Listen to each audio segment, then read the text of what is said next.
지금 우리는 팔복장을 이렇게 듣고 있습니다. 같은 팔복장의 말씀이 누가복음 6장에 나오고 또 오늘 마태복음 5장 두 군데 나옵니다. 어떤 누가복음 6장에는 굉장히 축약적으로 나오고 좀 마태복음 5장에서는 굉장히 좀 더 부연되어 나오는 것처럼 보입니다. 이 두 군데의 설교가 어떻게 보면 같은 것처럼 보이기도 하고 또 어떻게 보면 다른 설교처럼 보이기도 합니다. 마태복음에서는 심령이 가난한 자는 복이 있나니 이렇게 나오고요. 누가복음에서는 그냥 가난한 자는 복이 있나니 이렇게 나옵니다. 마태복음에서는 심령이 가난한 자는 복이 있나니 천국이 그들의 것이며 이렇게 나와요. 누가복음에서는 그냥 가난한 자는 복이 있나니 하나님의 나라가 하나님의 나라가 너희 것이요 이렇게 나옵니다.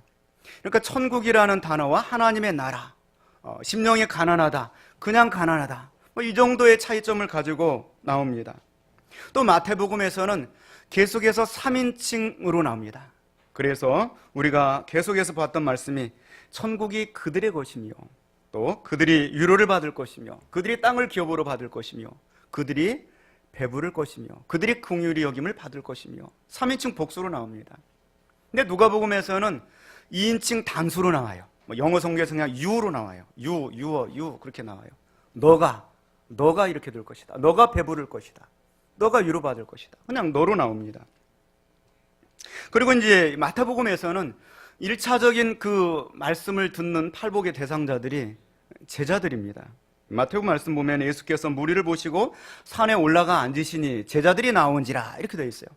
무리를 바라보시면서 산에 올라가 앉으시니 물론 무리들도 있었지만 무리들은 저 주변에 있고 가까이 나온 사람들은 제자들입니다. 제자들이 나오니 그들에게 하나님 말씀을 가르칩니다. 그런데 이 누가복음에서는 또 설교의 장소가 약간 다르게 나타납니다. 물론 그 누가복음 6장 말씀 보시면 예수님이 산에 올라가신 건 맞아요. 밤새도록 12절 말씀 보면 기도하시고 그리고 아침에 일찍 산에서 내려오셔서 제자들을 부르셨다고 말씀하시고요. 그리고 평지에 서시니 그때 수많은 사람들이 예수님께 나왔다 그렇게 말씀을 하고 있습니다. 유대 사방과 예루살렘과 두로와 시돈의 해안으로부터 온 많은 백성들에게 예수님께서는 평지 설교를 하십니다. 마태복음에서는 예수님이 산에 올라가서 설교하시고 누가복음에서는 예수님께서 평지에서 설교하신 내용으로 나옵니다. 그러니까 어느 것이 맞느냐? 둘 다 동일한 설교냐 아니면 다른 설교냐?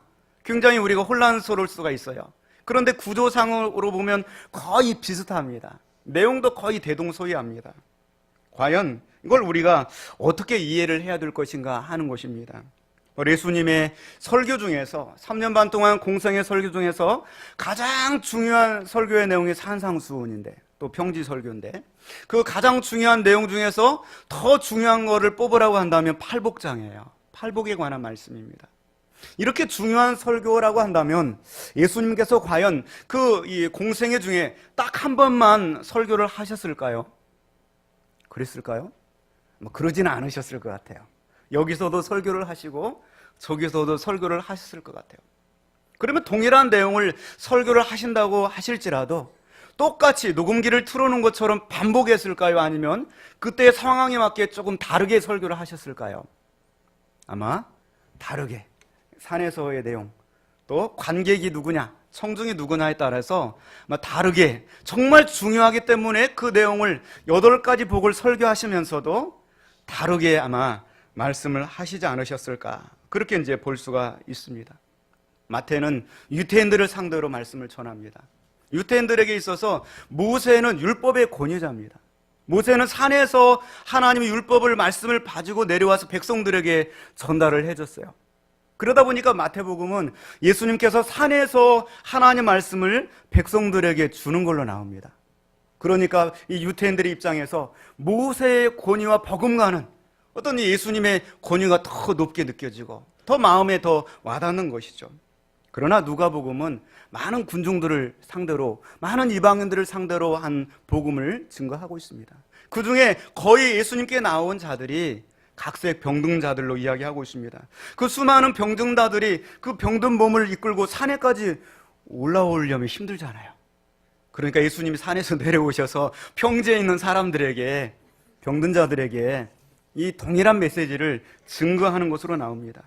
그러면서 이 병든 사람들에게 그들의 것이며 3인칭으로 복수로 말하면 와닿지 않아요. 너의 것이요, 너의 것이요. 2인칭 단수로 말하는 겁니다.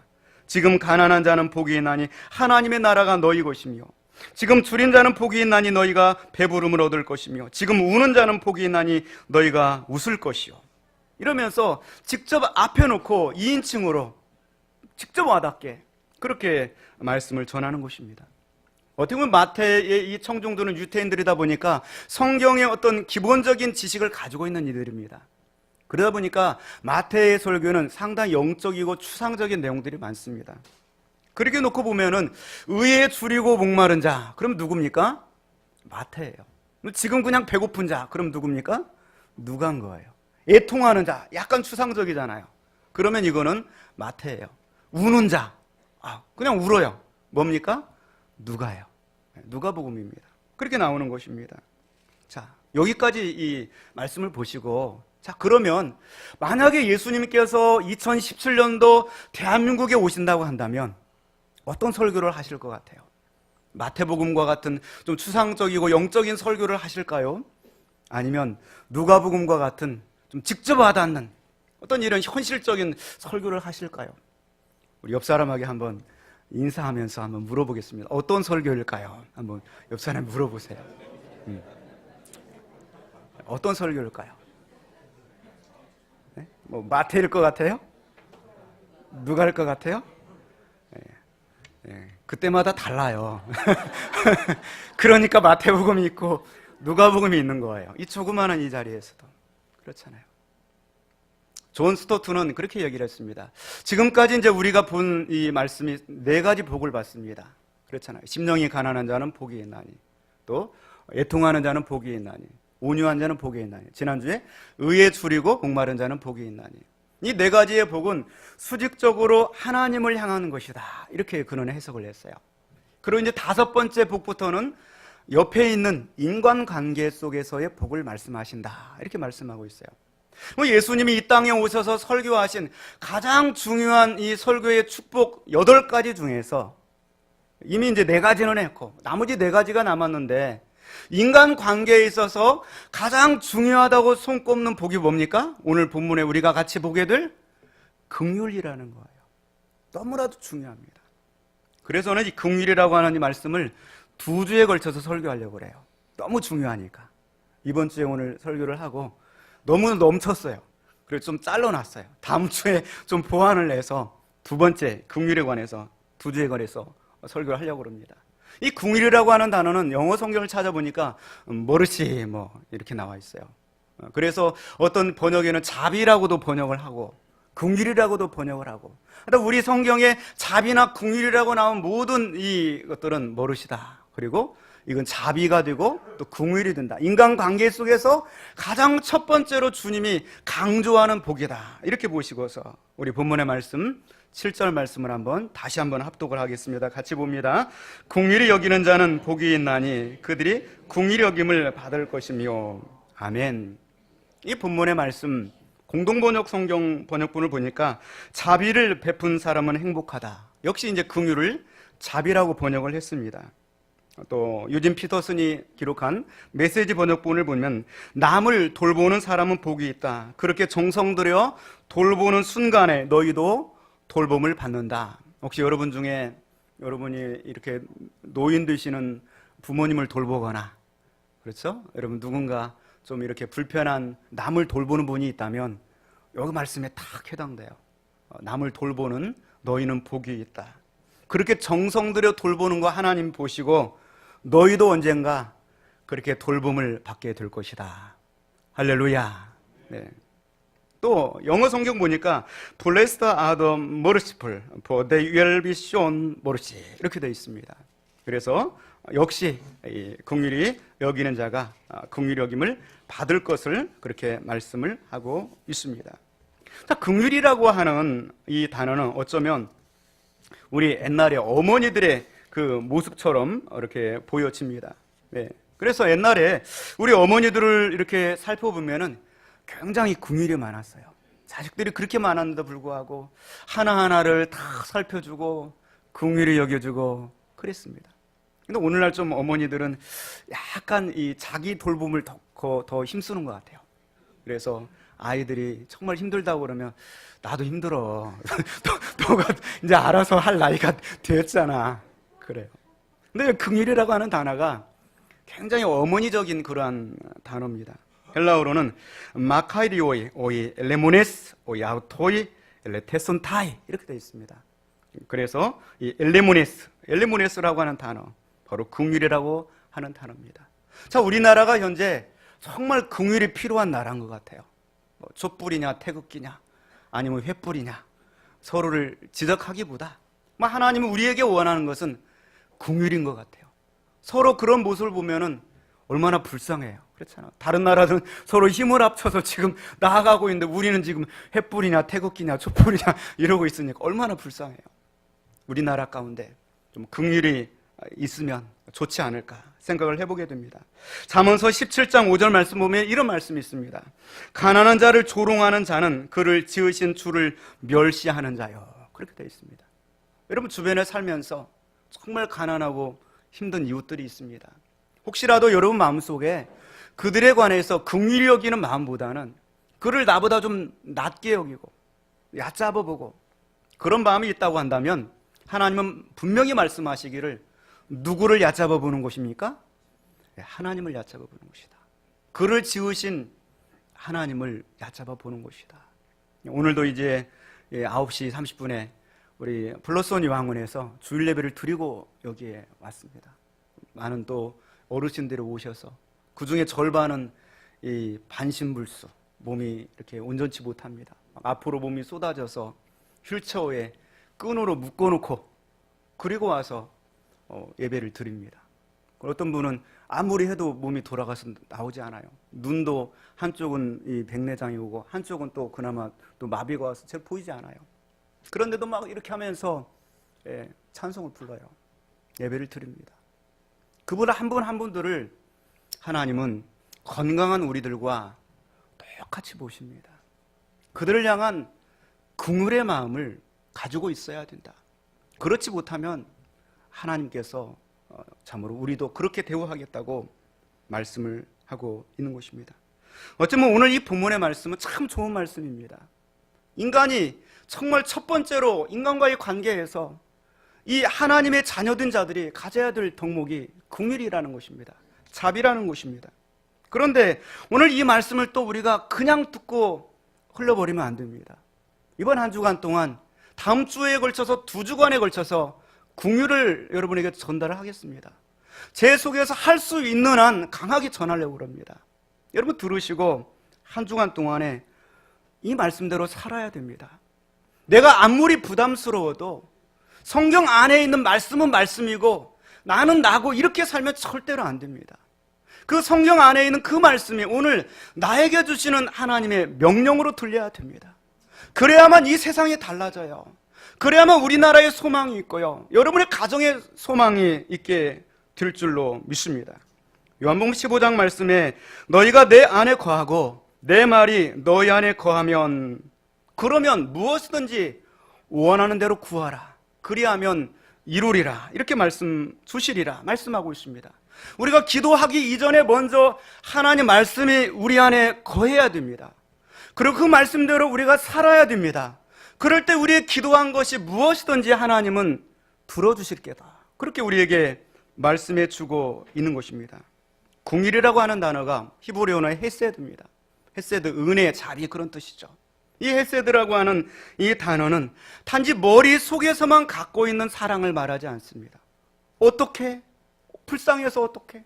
뭐 어떡하기는 어떻게 해요? 도와줘야지. 머릿속에서만 가지고 있는 이 말씀이 절대로 아니라는 것입니다. 우리 본성은 긍휼을 잘 실천하지 못하고 살 때가 많습니다. 어린아이들은 오히려 더 긍휼을 실천하려고 그래요. 가난한 사람이 있으면 이 추운데 이 떨고 있는 아이가 있으면 어린아이들은 가서 자기 옷이라도 벗어주려고 그래요. 그런데 어른들이 야 무슨 짓이야 하지마 야 소리 봐. 그리고 막 그냥 아이의 긍휼을 막습니다. 그러면서 이 아이가 무엇을 배웁니까? 자기 본성에서 우러나오는 긍휼을 차단하게 되는 것이죠. 한 회사를 경영하는 오너가 어떤 긍휼을 그 회사의 원칙으로 삼고 나간다고 해보십시오. 아마 손해 많이 볼 것입니다. 그렇잖아요. 직원들을 뽑고 할 때 엄격하고 유능한 직원을 뽑아야 되는데 정말 저를 써주세요. 저는 너무나 불쌍합니다. 저를 써주세요. 몇 년째 제가 지금 실직 상태입니다. 그래요. 그런 사람들이 회사에 딱 들어있다 보세요. 회사가 돌아갈 수가 없죠. 물건을 만들어서 팔아야 되는데 우리나라 경제가 어려우니까 좀 싸게 팔자. 이윤이 발생되지가 않습니다. 아마 그 회사는 몇 년 못 가서 문을 내리게 될 것입니다.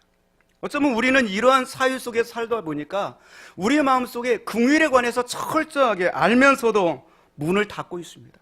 아마 이 시간에 여러분이 회사의 오너가 아닐지라도 오늘 말씀을 들을 때 적어도 우리 속에 내려놓아야 될 부분들이 다 있습니다.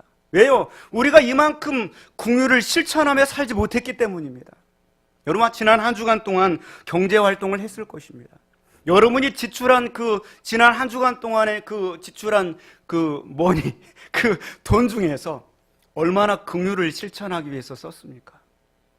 한번 생각해 보세요. 그렇잖아요. 그리고 오늘 말씀을 여러분 우리가 들을 때 얼마나 우리가 찔리게 됩니까? 이 세상에 살면서 오늘 말씀을 들으려면 이제 내 마음속에 더 이상 다툼을 피해야지. 내가 차라리 손해봐야지. 경쟁하기보다는 이제 내가 좀 내려놓고서 다른 사람을 배려해야지. 내가 불쌍한 사람을 보면 이제는 내가 주머니에 단돈 10,000원짜리 20,000원짜리를 꼭 넣고 다니면서 즉시 달려가서 갈등하지 말고 생각하지 말고 도와줘야지. 어떤 이런 생각을 가지고 있어야 되죠. 성경 말씀에 우리에게 누군가가 와서 오리를 가자고 하면 몇 리를 가라고 그랬습니까? 10리를. 잘하시네요.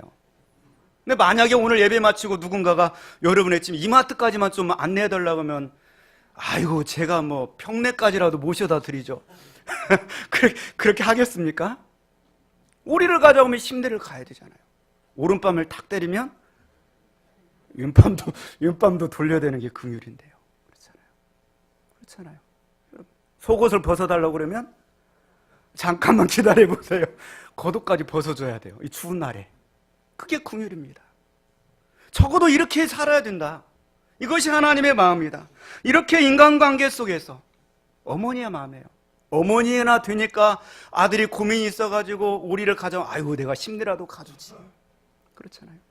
근데 우리는 우리 가족에게는 그래도 이 정도 할 수가 있어요. 나와 인간관계가 좀 있는 사람들에게는 이 정도 할 수가 있어요. 그런데 아무런 이해관계가 없는 그 누군가에게 이러한 긍휼을 베풀라는 것입니다. 이거 가지고는 안 되고 나와 지금 원수 관계에 있는 사람에게도 긍휼을 베풀어야 된다. 성경은 그렇게 말씀하고 있습니다. 여러분, 누군가에게 정말 나에게 원수 관계에 있는 그 사람에게 내가 긍휼을 베풀면서 내 마음속에 나는 정말 예수님의 사랑으로 긍휼을 베풀었으니 행복하다.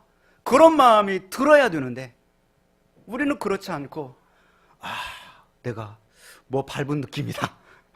그런 느낌이 드는 거예요. 영어로 표현하면 풋을 밟았다. 그런 느낌이 드는 거예요. 왜? 이 세상이 그렇지 않기 때문에 나만 손해보지 않을까. 긍휼이라고 하는 단어는 엘레오스라고 그래서 반드시 실천을 동반하는 단어입니다. 누가복음 6장 36절 말씀에 너희 아버지의 자비로우심 같이 너희도 자비로운 자가 되라. 이 자비라고 하는 단어가 뭐라고 그랬어요? 긍휼이라고 그랬어요. 영어 성경 보니까 be merciful 이렇게 되어 있어요. 자비로운 자가 되라. 긍휼을 베푸는 자가 되라. 왜냐하면 하나님 아버지께서 긍휼을 베풀었기 때문에. 어떻게 긍휼을 베푸셨습니까? 바로 독생자를 이 땅에 보내주셨어요.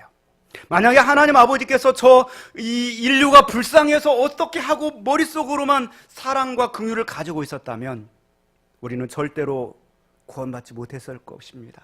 예수님이 이 땅에 오셔서 사시면서 십자가를 지시기 전에 얼마나 아플까? 그러면서 머릿속에서만 사랑하셨다면 절대로 십자가를 지실 수 없었고요. 절대로 우리가 구원받을 수가 없었던 것입니다. 에베소 2장 4절 말씀 보면은 긍휼에 풍성하신 하나님이 우리를 사랑하신 그 큰 사랑을 인하여 허물로 죽은 우리를 그리스도와 함께 살리셨고, 긍휼의 풍성한 그 하나님이 예수 그리스도를 이 땅에 보내주심으로 우리가 그 긍휼 때문에 오늘날 살게 된 줄로 믿습니다. 그러면서 우리에게 긍휼히 여기는 자는 복이 있나니 이렇게 말씀하고 있습니다. 성경에서 긍휼히 여기는 자는 어떤 자인가? 친절하게 누가복음 10장에 예수님께서 직접 말씀을 해주셨어요. 예루살렘에서 여리고로 내려가는 길에 한 유태인 같아요. 강도를 만났습니다. 이 강도가 돈만 뺏은 것이 아니라 막 때려가지고 온몸이 상하게 됐습니다. 그리고 돈도 뺏기고 온몸이 막 찢기고 상해서 강도 만나서 길에 쓰러져 있습니다. 제사장이 지나갑니다. 지나가다가 어떻게 저걸 도와줘야 될 텐데, 그리고 생각은 했는데 그냥 지나갔어요. 레위인이 지나갑니다. 성경을 탁 펴고 읽으면서 내 이웃을 내 몸과 같이 사랑하라. 사랑해야 되는데 어떻게 하지? 사랑해야 되는데 성경 말씀 좀 더 봐야지. 그냥 지나갔어요. 이건 긍휼이 아니라고 그럽니다. 그런데 어떤 사마리아인이 지나갑니다. 그 사마리아인은 그 강도 만난 유태인과는 원수 관계에 있습니다. 그런데 가까이 다가가서 자기가 타고 왔던 나귀에다가 그분을 태워주고, 그 상처 위에 포도주와 기름을 부어서 치료해주고, 그리고 주막집에 가가지고 그 주막집 주인에게 부탁을 하면서 돈을 주면서 부탁을 하는 거예요. 내가 지금 먼 길을 가야 되기 때문에 이걸 가지고 우선 치료를 해드리고, 혹시 부족하면 내가 다시 와서 계산을 해드리겠습니다.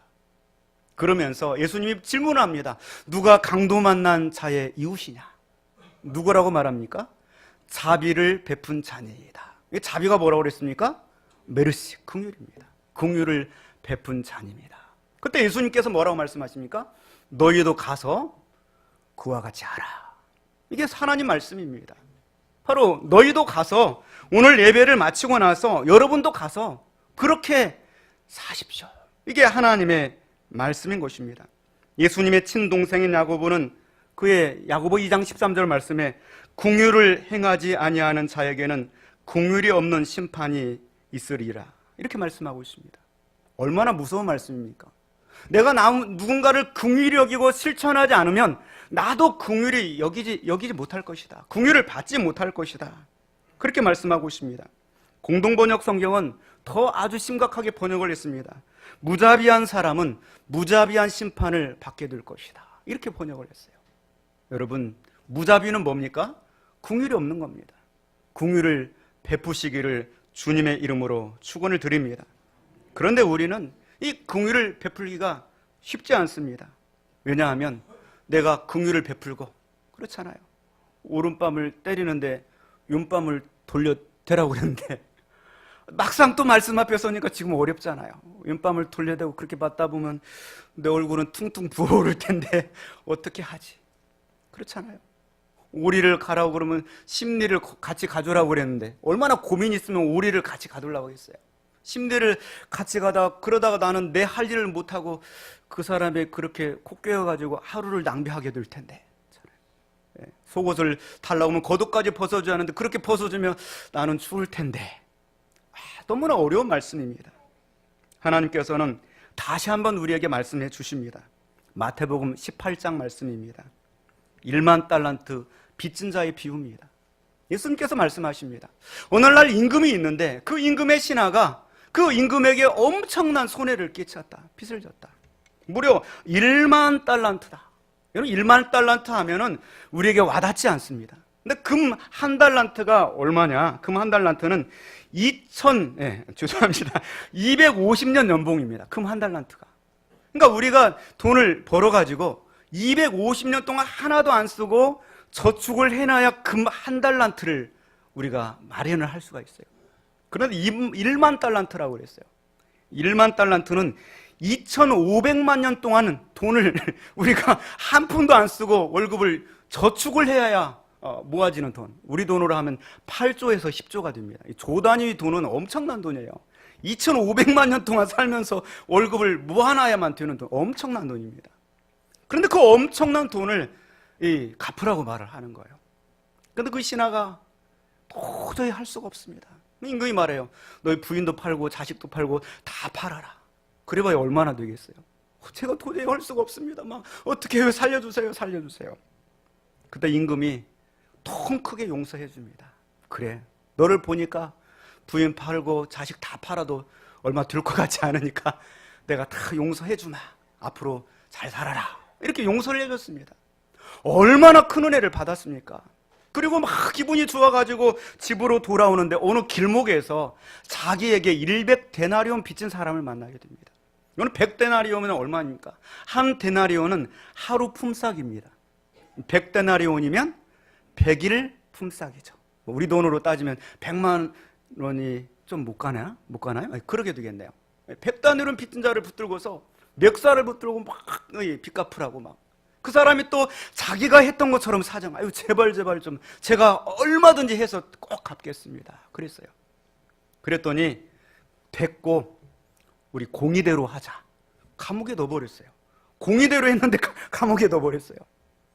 이야기를 임금이 들었습니다. 안 되겠네 이 사람. 다시 불렀습니다. 그리고 감옥에 다시 집어넣고서 참으로 모든 것을 다 갚을 때까지 나오지 말아라. 그렇게 말씀하고 있습니다. 자, 여러분 여기 말씀에서 2500만 년의 그 연봉을 탕감받은 사람, 주님이 말씀하신 그 사람이 누구냐는 겁니다. 그 사람이 누굽니까? 네, 옆 사람과 한번 인사합니다. 바로 저입니다. 그래요. 얼마나 실감납니까? 실감나요. 우리는 긍휼을 이제 베풀어야 됩니다. 왜요? 우리가 그만큼 긍휼을 받았기 때문에요. 존 스토트는 말합니다. 우리가 공의를 행하려고 하지 말고 긍휼을 베풀어라. 무슨 죄인들에게 공의를 이야기하느냐? 아까 그 사람이 공의대로 감옥에 넣었지만 그 사람이 그럴 자격이 있느냐? 우리는 공의가 아니라 긍휼을 가지고 살아야 돼요. 우리는 긍휼을 입어서 이 땅에 사는 사람들입니다. 자비를 베풀어야 됩니다. 선행을 해야 됩니다. 할렐루야. 마태복음 25장 말씀에 예수님께서 한 가지 또 비유를 말씀하고 있습니다. 거기 말씀 보니까 인자가 이렇게 말씀하고 있습니다. 예수 그리스도죠. 자기 영광으로 모든 천사와 함께 올 때 자기 영광의 보좌에 앉을 것이다. 그리고 모든 민족을 그 앞에 모을 것이다. 그리고 각각 구분하기를 목자가 양과 염소를 구분한 것 같이 하여 양은 그 오른편에 염소는 왼편에 두리라. 마지막 날에 하나님께서 예수님이 다시 재림하실 것을 말씀하시며 그러면서 모든 사람들을 분류하는데 양과 염소로 분류할 것이다. 그렇게 말씀하고 있습니다. 이 마태복음 25장 보면은 우리 신앙생활의 축소판입니다. 참 재밌어요. 예수님께서 이제 성전에서 나오셔서 저녁에 길을 갑니다. 그런데 보니까 길가에 등불이 밝혀져 있어요. 오늘날 가로등을 대신하는 거겠죠. 그걸 바라보면서 예수님께서 기름을 준비해야 될 것을 말씀하시며 슬기로운 지혜로운 5처녀가 되어라. 10처녀 비유를 말을 합니다. 그래야 구원을 받을 수 있다. 성령으로 깨어 있어야 된다. 할렐루야. 기도 생활해야 된다. 말씀 붙들고 살아야 된다. 말씀을 하십니다. 그리고 가다 보니까 그 밤 늦은 시간까지 막 열심히 일을 하고 있는 사람들이 보이는 거예요. 그 말씀을 바라보면서 구원받은 사람들은 일을 해야 된다. 달란트 비유를 말씀하고 있습니다. 2달란트, 5달란트, 1달란트.